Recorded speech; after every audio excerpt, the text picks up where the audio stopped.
Hello friends, welcome to my home kitchen.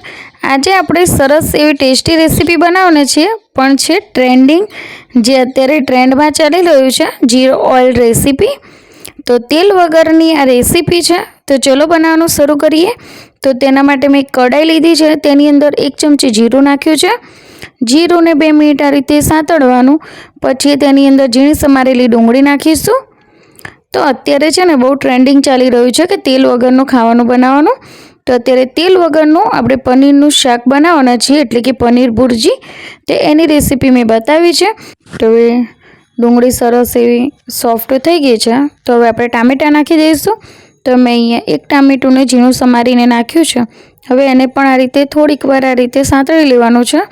અને પછી આની અંદર આપણે થોડું પાણી નાખીશું.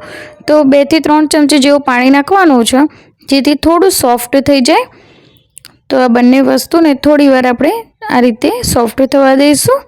પછી એની અંદર મસાલા કરવાના છે. તો આ રેસીપી મેં પણ પહેલી વખત બનાવી હતી. તો મને પણ વિશ્વાસ નહોતો કે તેલ વગર પણ આટલું ટેસ્ટી ખાવાનું બની શકે છે.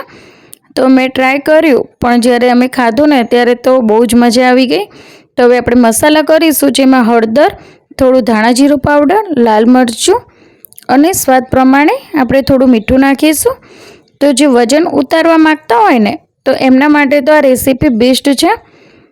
તો આની અંદર જીરો ઓઇલ છે, તેલ તો બિલકુલ નાખવાનું જ નથી, એટલે ડાયટિંગમાં પણ ખાઈ શકે છે. અને એટલું ટેસ્ટી લાગે છે આ શાક, તમને લાગશે પણ નહીં કે આ તેલ વગરનું શાક છે. તો જો બધા મસાલાની અંદર મિક્સ કરી લીધા છે, થોડી વાર ચડવા દઈશું આપણે પાણી નાખીને. તો ફરીથી મેં 3 ચમચી જેવું પાણી નાખ્યું છે, અને હવે એને થવા દઈશું. જ્યાં સુધી સોફ્ટ ના થઈ જાય ત્યાં સુધી એને ચડવા દેવાનું છે. તો થોડીક વાર લાગશે, 2 થી 3 મિનિટનો સમય લાગશે, અને સરસ એવું સોફ્ટ થઈ જશે. તેને ઢાંકીને ચડવા દેવાનું. તો જો 3-4 મિનિટ પછી સરસ એવું સંતળાઈ ગયું છે અને સોફ્ટ પણ થઈ ગયું છે. તેની અંદર મેં થોડોક ટેસ્ટ માટે ગરમ મસાલો નાખ્યો છે, અને પછી બરાબર મિક્સ કરી લીધું છે. તો દેખો સોફ્ટ થઈ ગયું છે. તો આપણે આ રીતે ચમચાથી થોડું ક્રશ કરી દઈશું આ રીતે. અને હવે આપણે પનીર લેવાનું છે, અને પનીરને આ રીતે છીણીની મદદથી સરસ એવું ખમણી લેવાનું છે.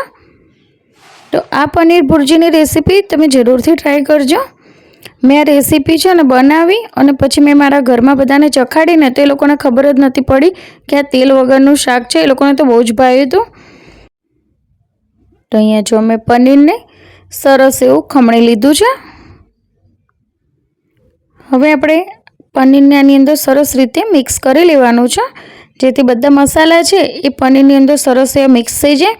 અને 2 થી 3 મિનિટ માટે જ આ શાકને આ રીતે ગેસ પર આપણે ચડાવવાનું છે, જેથી પનીર છે એ થોડી વાર માટે બધું જ મસાલાની અંદર મિક્સ થઈ જાય અને આપણને ટેસ્ટમાં સરસ લાગે. તો હવે આપણે 2 થી 3 મિનિટ માટે આ રીતે જ મિક્સ કરશું અને થવા દઈશું. તો જો આ પનીરનું શાક ચડી ગયું છે. હવે આપણે થોડી કોથમીરથી ગાર્નિશિંગ કરીશું. તો સરસ એવું ટેસ્ટી શાક તમે કોઈ પણ રોટલી સાથે કે રોટલા સાથે પણ સર્વ કરી શકો છો. તો અહીંયા સર્વિંગ પ્લેટ લઈ લીધી છે મેં. હવે તેની અંદર આ શાકને સર્વ કરી દઈશું. તો મેં આ શાકને જવારની રોટલી સાથે પણ સર્વ કર્યું હતું. અને તમે જો આની સાથે બાજરીની રોટલી ખાવા માગતા હોય ને, તો પણ તમે ખાઈ શકો છો. રોટલો નહીં, રોટલી બનાવવાની, તો બહુ ટેસ્ટી લાગશે. તો જો કેટલું સરસ ટેસ્ટી શાક બનીને આપણું તૈયાર થઈ ગયું છે. એકદમ જીરો ઓઇલમાં આ શાક બન્યું છે. તો આ રેસીપી તમે જરૂરથી ટ્રાય કરજો, અને મને કોમેન્ટ બોક્સમાં જણાવજો. તો તમને મારી રેસીપી ગમે તો મારી ચેનલને લાઇક, શેર અને સબસ્ક્રાઈબ કરવાનું બિલકુલ ના ભૂલતા, અને મને સપોર્ટ કરજો. તો ખૂબ ખૂબ આભાર બધાનો મારો વિડીયો જોવા માટે. Thank you so much.